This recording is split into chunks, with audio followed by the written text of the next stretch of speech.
नेत्यांनी थेट राहुल गांधींना धमकी दिली आहे। राहुल गांधी नाशिकमध्ये आले तर तोंडाला काळं फासू अशा पद्धतीची धमकी आहे। ठाकरे गटाचे शिवसेना नेते बाळा दराडे यांनी असा इशारा दिलाय। सावरकरांविरुद्ध अपशब्द सहन करणार नाही असं दराडे यांनी अगदी ठामपणे सांगितलं आणि काळं फासता आलं नाही तर राहुल गांधींवरती दगडफेक करू असंही दराडे म्हणाले। बाळा दराडे हे ठाकरे गटाचे उपमहानगर प्रमुख आहेत आणि अशा पद्धतीने महाविकास आघाडीमधल्या घटक पक्षावरती आणि त्याच्या पक्षप्रमुखावरती अशा पद्धतीची टीका फारच आश्चर्यकारक आहे। तर बाळा दराडे नक्की काय म्हणालेत आपण ऐकूयात। यांनी सावरकरांबद्दल जे काही दिवसांपूर्वी अपशब्द वापरले होते त्यांना माफीवीर संबोधलं होतं, त्याचा आम्ही निषेध करतो व आम्ही नाशिकचे ॲडव्होकेट मनोज पिंगळे यांनी त्यांच्या विरोधामध्ये याचिका दाखल केली आहे व लवकरच राहुल गांधी कोर्टामध्ये हजर होणार आहे अशी माहिती आहे। पण ज्यावेळी राहुल गांधी नाशिकमध्ये येतील तेव्हा त्यांच्या तोंडाला आम्ही काळं फासू, त्यांच्यापर्यंत जर पोहोचू दिलं नाही तर आम्ही त्यांच्या ताफ्यावर दगडफेक करू आणि त्यांना दाखवून देऊ काय सावरकरांचे हिंदुत्ववादी सैनिक कसे असतात ते। तर या संदर्भामध्ये थेट संवाद साधूयात। आपल्यासोबत काँग्रेस प्रदेशाध्यक्ष हर्षवर्धन सपकाळ या क्षणी फोनवरनं आहेत। हर्षवर्धनजी, आपलं स्वागत एबीपी माझामध्ये। आपण ऐकलं असेल कशा पद्धतीची धमकी राहुल गांधींना दिलेली आहे ठाकरेंच्या नेत्यांनी, आपली प्रतिक्रिया याबद्दल। राहुल गांधींच्या संदर्भात असेल किंवा एकंदरीत जेही सावरकरांच्या संदर्भामध्ये माहिती ठेवणारे लोक यांनी कोणीही सावरकरांना शिवीगाळ केलेले नाही, अपशब्द वापरलेले नाही। जे काही ऐतिहासिक संदर्भ आणि दाखले आहेत तेच फक्त समाजाच्या पुढे ठेवण्याचं काम हे राहुल गांधींनी आणि अन्यत्र लोकांनी केलं। नुकतंच अरुण शौरी जे भाजपमध्ये मंत्री होते यांनी देखील सावरकरांच्या संदर्भातला जो इतिहास आहे तो जगापुढे आणि भारतापुढे महाराष्ट्रापुढे हा मांडलेला आहे। त्यामुळे हा वैचारिक स्वरूपाची ही चर्चा घडून येणं आवश्यक आहे। यामध्ये अशा शेलक्या भाषेत जर कोणी बोलत असेल तर ते दुर्दैव आहे, ते दुःखद आहे आणि खोटं बोला मात्र रेटून बोला 83 हा ओढण्याचा एकंदरीत असणारा हा प्रयत्न आहे। त्यामुळे सावरकरांच्या संदर्भामध्ये अपशब्द बोलल्याच्या अनुषंगाने जो कांगावा केला जातो हा वेगळी स्वरूपाचा आहे। त्यांच्या संदर्भात असभ्य शब्द कोणीही वापरलेले नाही, राहुल गांधींचं मुळीच वापरलेलं नाही। हे प्रामुख्याने या ठिकाणी आपल्याला सर्वांना मिळून मांडलं पाहिजे, कारण जी मांडणी होत आहे त्यामध्ये राहुल गांधी यांनी अपशब्द वापरले किंवा चुकीचं विधान केलं अशा संदर्भात बोललं जातं। बरोबर आहे हर्षवर्धनजी, पण त्याचबरोबर महाविकास आघाडीच्या घटक पक्षातल्या एका आमदाराने अशा पद्धतीची धमकीची भाषा करणं याबद्दल आपण काय म्हणाल?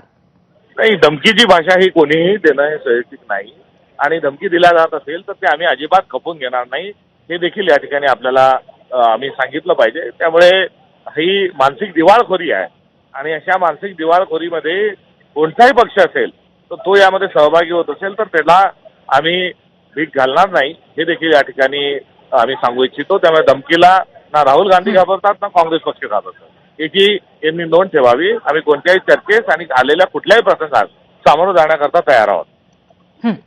धन्यवाद हर्षवर्धनजी, आपण आम्हाला सविस्तर प्रतिक्रिया दिली त्याबद्दल। यानंतर आपल्यासोबत आहेत यशोमती ठाकूर, काँग्रेसच्या नेत्या। यशोमतीजी, आपलं स्वागत आहे एबीपी माझामध्ये। आपण ऐकलंच असेल कशा पद्धतीची धमकी देण्यात आलेली आहे राहुल गांधी यांना आणि ठाकरे गटाच्या एका नेत्याने ती धमकी दिली आहे, परंतु अशा पद्धतीची धमकी तुमच्याच महाविकास आघाडीतल्या एका घटक पक्षाच्या आमदाराने देणं आणि तेही आता महापालिका निवडणुकांच्या पार्श्वभूमीवर, आपली प्रतिक्रिया याबद्दल। मग हे सगळं जे काही सुरू आहे ते महानगरपालिकाच्या निवडणुका समोर आहे म्हणून सुरू आहे का? राहुलजींना अशा शब्दामध्ये बोलणं हे कोणीही खपवून घेणार नाही। दुसरी गोष्ट, जे सत्ताधारी आहेत आणि जे लोक अशी विचित्रपणाने बोलतात त्यांना समजून घ्यावं की राहुलजींनी इतिहास जर सांगितला तर त्या इतिहासामध्ये कोणीही बदल घडवू शकत नाही। काल, आज आणि उद्या जो इतिहास आहे तो तसाच राहणार आहे। राहिला विषय राहुल गांधींना धमकीचा, तर तुम्ही हात लावून बघा राहुल गांधींना आणि मग आम्ही उत्तर देऊ त्या गोष्टीचं। असं समजायचं नाही आम्ही गांधीवादी आहोत, आम्ही शांतीप्रिय आहोत, पण आमच्या नेत्याला जर कोणी असं बोलत असेल तर अजिबात ते खपवून घेणार नाही, एवढं नक्की। यशोमतीजी, आपण म्हणताय खपवून घेणार नाही, हर्षवर्धन सपकाळ यांनी सुद्धा असंच म्हटलं की खपवून घेणार नाही, परंतु खपवून घेणार नाहीचा नक्की संदर्भ काय होऊ शकतो आता? कारण आपण एका आघाडीमध्ये आहात आणि त्याचबरोबर आता निवडणुका सुद्धा येऊ घातलेल्या आहेत। बघा, आता तुम्ही पण सत्ताधाऱ्यांच्या सारखं अजिबात बोलू नका। तुम्ही समजून घ्या, आमचे वेगळे वेगळे पक्ष आहेत। या ठिकाणी महाविकास आघाडीमध्ये ज्या वेळेला आम्ही असतो त्यावेळेला आम्ही आचारसंहिता पाळतो. त्याही लोकांनी आचारसंहिता पाळण्याची गरज आहे. राहिला विषय सन्मान्य राहुलजींचा. राहुलजी अशा घरातून येतात की ज्यांनी मोठ्या प्रमाणामध्ये आतंकवाद सोसलेला आहे आणि आज जर अशा खालच्या दर्जाचं जर कोणी त्यांना बोलत असेल तर ते स्वतःचा दर्जा दाखवतात. एवढंच या ठिकाणी मी बोलते. राहुल गांधींना दिलेली धमकी आणि राहुल गांधींना जर कोणी हात लावला तर ती खपवल्या जाणार नाही. नक्कीच यशोमतीताई. आणि माझं ऍक्च्युली म्हणणं असं होतं की खपवून घेतलं जाणार नाही, म्हणजे आपलं पुढचं पाऊल काय असेल एक पक्ष म्हणून. मला हे तुम्हाला डिस्क्राईब करण्याची गरज नाहीये. कोणी राहुलजींना जर हात लावला त्यावेळेला आम्ही दाखवून घेऊ आम्ही काय करू शकतो. ठीक ओके, आहे. धन्यवाद आपण दिलेल्या सविस्तर प्रतिक्रियेबद्दल. आणि त्याचबरोबर नेते अतुल लोंढे यांच्याशी सुद्धा आम्ही चर्चा केली होती. त्यांची प्रतिक्रिया काय आपण पाहूयात. हा एक तर शुद्ध मूर्खपणा आहे आणि या संदर्भामध्ये उद्धव ठाकरे जे आहेत ते नक्कीच योग्य ती कारवाई करतील अशी आम्हाला विश्वास आहे. कोणी दगडफेक करेल आणि काँग्रेसचा कार्यकर्ता पाहत राहील असं तर होणार नाही. पण हे अशा पद्धतीची घटना उद्धव बाळासाहेब ठाकरे यांच्या पक्षात काय घडते आहे, अशा पद्धतीने ट्रोल करणं, शिव्या देणं, घाणेरडं बोलणं, दगडफेकीच्या गोष्टी करणे हे तर बीजेपीचं काम आहे. हे शिवसेना उद्धव बाळासाहेब ठाकरेंच्या पक्षात कधीपासून व्हायला लागलं. त्यामुळे आमची आपल्या माध्यमातून विनंती आहे की संजय राऊत साहेब आणि उद्धव बाळासाहेब ठाकरे जे आहेत त्यांनी याची दखल घेऊन योग्य ती कारवाई करावी ह्या सगळ्या लोकांवर. म्हणजे आपल्याला म्हणायचं की ते ठाकरे गटाचे उपमहानगर प्रमुख आहेत, परंतु तरी देखील हे सगळं बीजेपी करवून आणते. तुम्ही लक्ष देऊन ऐकलं नाही वाटतं मला.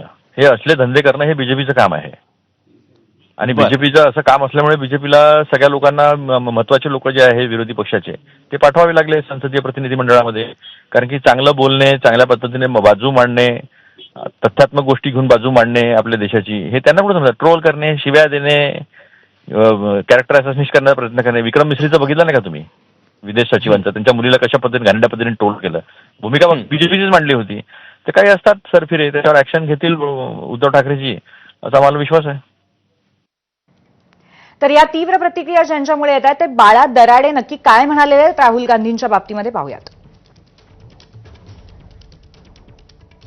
राहुल गांधी यांनी सावरकरांबद्दल जे काही दिवसांपूर्वी अपशब्द वापरले होते त्यांना माफीवीर संबोधलं होतं